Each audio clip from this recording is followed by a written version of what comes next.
Fala galera, quem tá falando aqui é o professor Rones e hoje a gente vai ver aí o capítulo 8, página 165, operadores logísticos.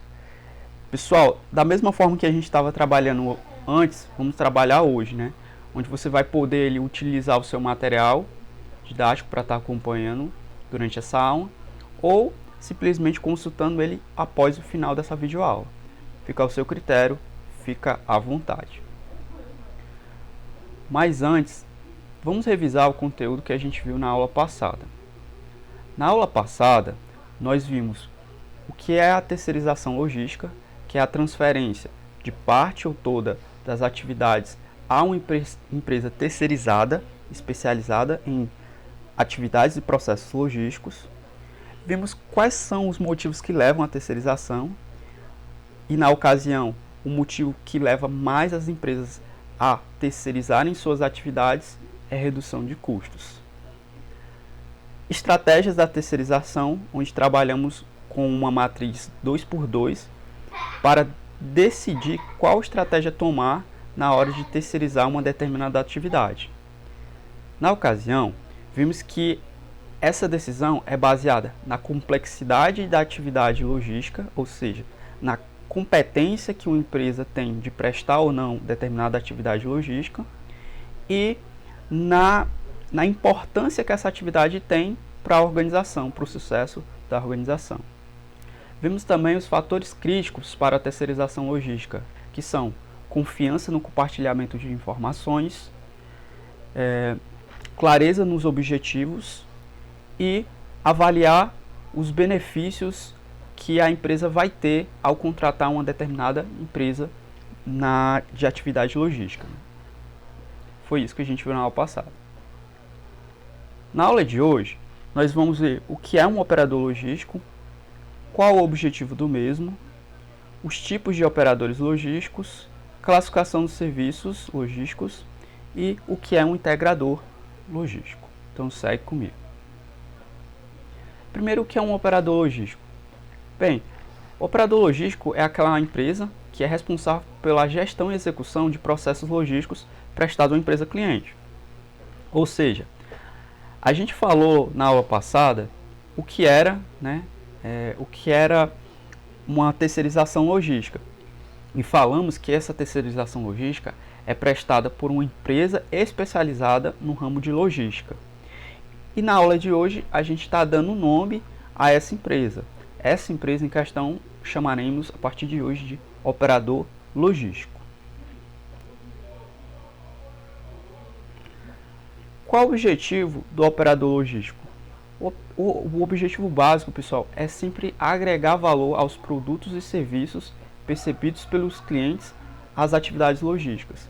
A ideia aqui é aumentar o nível de serviço logístico para que o cliente ele consiga perceber, ou seja, ele consiga perceber ali a diferença na qualidade de serviços prestados antes do operador logístico e depois que o operador logístico ele passa a trabalhar ali como parceiro da empresa cliente.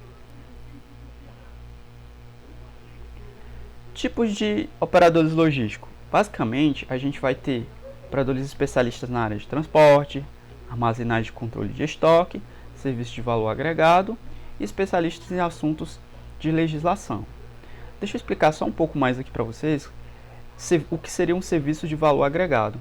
Seriam atividades que vão ali aumentar o nível de serviço por parte do cliente, onde ele vai se sentir mais satisfeito.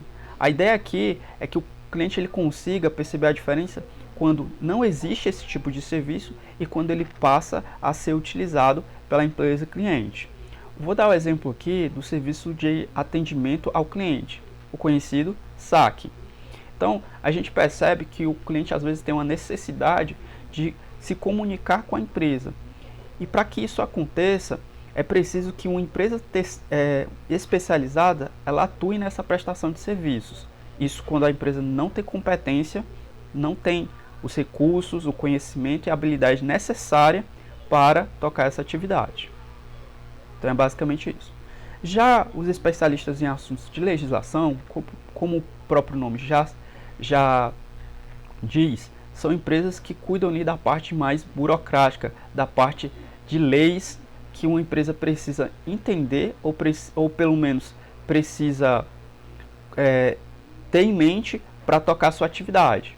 Por exemplo, uma empresa que trabalha no comércio, ela precisa ter um conhecimento mínimo da parte de tributos, assim como uma empresa que vai exportar precisa ter conhecimento de legislação internacional.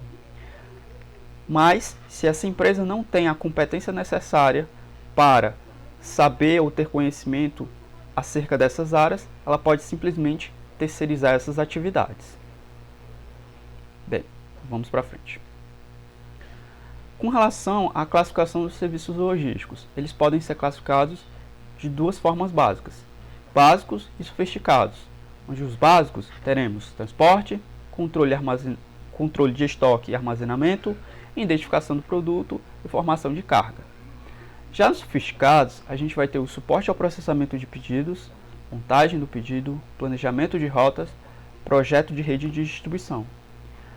Esses serviços sofisticados são assim classificados pois dependem de um sistema de informação logístico. E como esses tipos de sistemas tendem a ter um alto valor agregado, eles são tidos como sofisticados, por precisarem utilizar tecnologia para tocar os seus processos. Por fim, vamos falar sobre o integrador logístico. O integrador logístico, antes de entender o que é um integrador logístico, nós precisamos entender os conceitos de parceiros logísticos. Aqui no lado esquerdo teremos aqui a sigla por PL, parceiro logístico, ou no inglês Third Party Logistics. Aqui, o primeiro 1PL chamaremos o fornecedor de serviços. É o que você pode ver aqui na imagem à direita. Esse aqui é o fornecedor do serviço logístico, seja de transporte, armazenamento, serviço agregado ou assuntos legislativos. O 2PL, que é o que você vê aqui depois dessa seta, é o cliente ou consumidor do serviço. 3PL, que é esse que intermedia a atividade, é o terceirizado, a empresa, o operador logístico, propriamente dito. E o 4PL é aquele que agrega todas essas atividades em uma só. Então vamos entender aqui. A gente vai ter a empresa que se propõe a prestar o serviço. Quando ela possui a competência, ou seja, o conhecimento, os recursos e a habilidade necessária para prestar o serviço, ela vai fazer isso de forma direta para o cliente. Quando não, ela vai contratar uma outra empresa, uma empresa terceirizada, ou seja, um operador logístico, para prestar essa atividade. Já o integrador logístico é aquele que vai integrar todas essas atividades aqui ao longo de uma cadeia de suprimentos. Ou seja, ele vai prestar o serviço a todos os nós da cadeia de suprimentos até chegar ao cliente final. Esse é o integrador logístico. Bem, pessoal, essa atividade aí que se encontra na página 171 do capítulo 18, ela vai contar como presença para quem não puder participar da nossa aula presencial, que vai acontecer meio-dia, e sim, vai contar como ponto para a média final. Então, eu aconselho que vocês façam, lembrando que a partir da próxima aula vocês vão entregar essa atividade no Google Sala de Aula e não mais pelo WhatsApp ou e-mail. Na próxima aula nós veremos terceirização logística no Brasil. Ficamos até a próxima aula.